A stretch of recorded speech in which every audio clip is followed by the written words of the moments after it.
Nobody likes sporadic people when it comes to their emotions. Either yelling too much, either crying too much, either laughing's good, but more or less the yelling and the crying. If you're doing one or the other, you're not confident, and you're probably not that tough either. If you're sitting there yelling with your arms out, like, yeah, I'll fight any motherfucker in here, that guy usually gets the shit kicked out of him in most situations. If you're sitting there crying all the time, you don't even think about fighting that way. So that guy is soft as well. When you can control your emotions and be able to handle really tough situations at an even pace, people gravitate towards you. They want to be around you because you could think and you could react with a clear mind. When you can think and react with a clear mind, more often than not, you're extremely confident and you're extremely tough because you can handle these situations. These situations aren't getting outside of your realm, so you know, hey, I got this. Or at least I got enough to where you guys can get away, and then I'll handle what happens after that. So controlling your emotions is key. Relationships that do horribly are two types. Yeah, two. There you go this way, that's four, but it's two.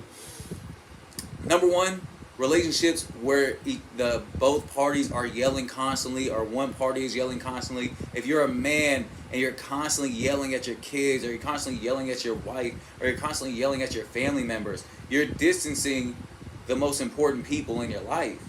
And you'll find yourself once again alone, sad, unconfident, depressed, where if you, and it just shows me you can't hold your emotions down. Any little thing's gonna piss somebody off. Nobody wants to be around you, nobody wants to talk with you.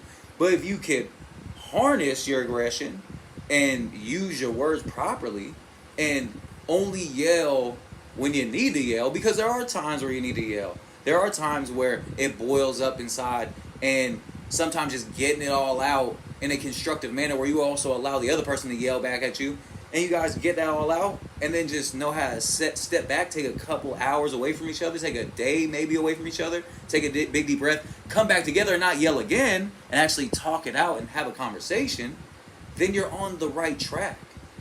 Sadness, same thing. It is okay to cry. Don't get it twisted. As a man, a true man, you should be able to cry, but you need to control your emotions. Find the right opportunities to cry when it's really something of importance, because if you're always crying and somebody cannot talk to you because of your sadness, you're going to dead their emotions and they don't want to be around you. So same exact thing, two polar opposites, but with the same result. People don't want to be around it. So know how to toughen up. You know how you toughen up and don't cry as much? Get out there and live. If I've noticed this, people that have not been through some real shit tend to cry so easily. And people that have really been through the meat grinder, their emotions don't come out as much. So if you find yourself overly crying, or if you find yourself constantly sad, then the best thing you can possibly do is get your shoes on and go the fuck outside and start living a little bit. Start figuring out what is truly sad and what is not. Your relationship will work way better. You guys, same thing.